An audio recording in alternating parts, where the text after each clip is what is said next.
All right, guys, we want to talk about rotating pages in zzTakeoff.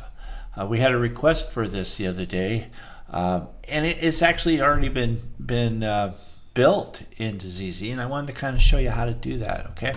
So we have this page, and if we'd like to rotate, you just right-click, and you can choose Rotate Left or Rotate Right. So you can keep going as you see fit. But you're probably wondering, well, what about all the takeoffs that are done on that page? And I'm going to go to one here. See how this one's already rotated and has takeoffs on it?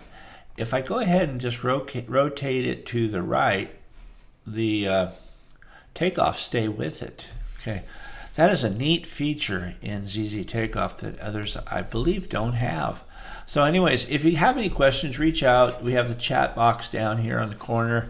If you need some training, obviously let us know, okay? Thanks for watching. Have a wonderful day.